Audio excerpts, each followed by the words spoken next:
Well, St. Mary's had a special guest this afternoon in honor of Education Week. Any one that you've read lately or had read to you lately that you've read? An area MP took the chance to read a couple stories to the kids and speak about education.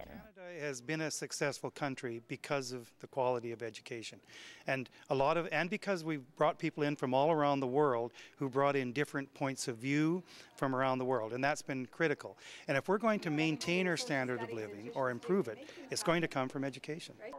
Benoit says anytime he has the chance to speak to students, he jumps at the opportunity. I just love coming into schools because this is our future.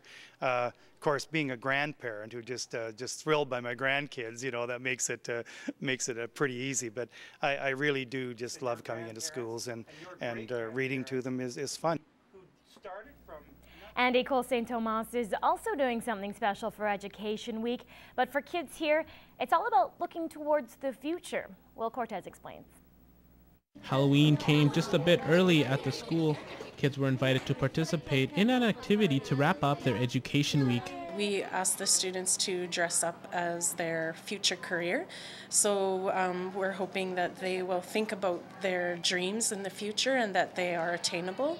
And we're celebrating that today because everything is possible. Veterinarians, hockey players, even Captain America was thrown into the mix. Overall, the idea of helping others was popular among the students. I wanted to be a nurse because I like helping people that are in need, and I like seeing them smile when I help them. Some kids even finding a bit of humor in it all. I'm a business person that got fired, so I'm very angry. After some searching, we even found a future reporter. So as a reporter, what would you like to report on? Lots of actions, like if there's a fire or a flood or a cat stuck in a tree or something. After a few pointers, the tables were turned and Megan was ready to do a little reporting herself. What is your favorite sport?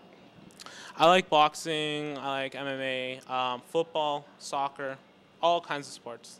I think they have hopes and dreams, and they're learning that they can attain those dreams. Something many kids here are well on their way to doing. Will Cortez, Megan Jazowski, Newcap News. Oh, thank you very much, Gerard.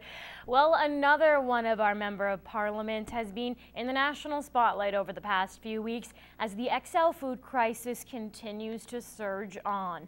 Battleford's Lloydminster MP Jerry Ritz is being accused of poor handling and response to the E. coli outbreak. And once again this past week, the leader of the federal opposition called on Ritz to resign. But some area residents remain faithful to the voice they chose to represent the region. Peter Quinlan has a story.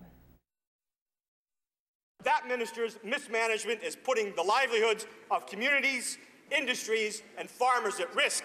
Mr. Speaker, when will he do the right thing? Resign.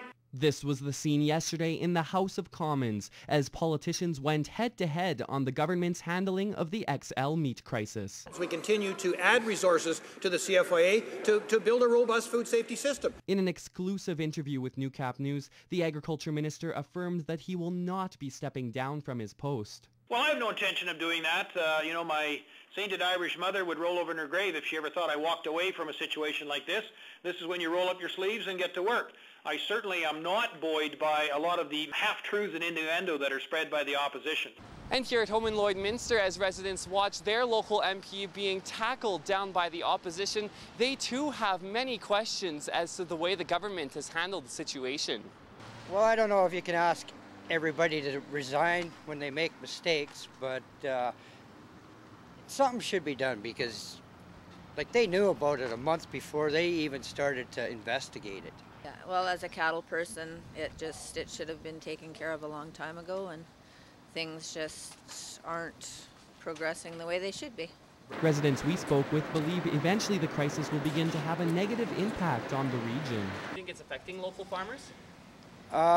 Maybe not right now, but it will if it keeps going the way it's going. We want to continue to provide beef that is safe, wholesome, and affordable. And others aren't happy with the recent decision to have a Brazilian-based company take over the management at the XL plant in Brooks. It's unfortunate that we have to go south of the line to get people that can run our facilities up here, sort of thing. It really is.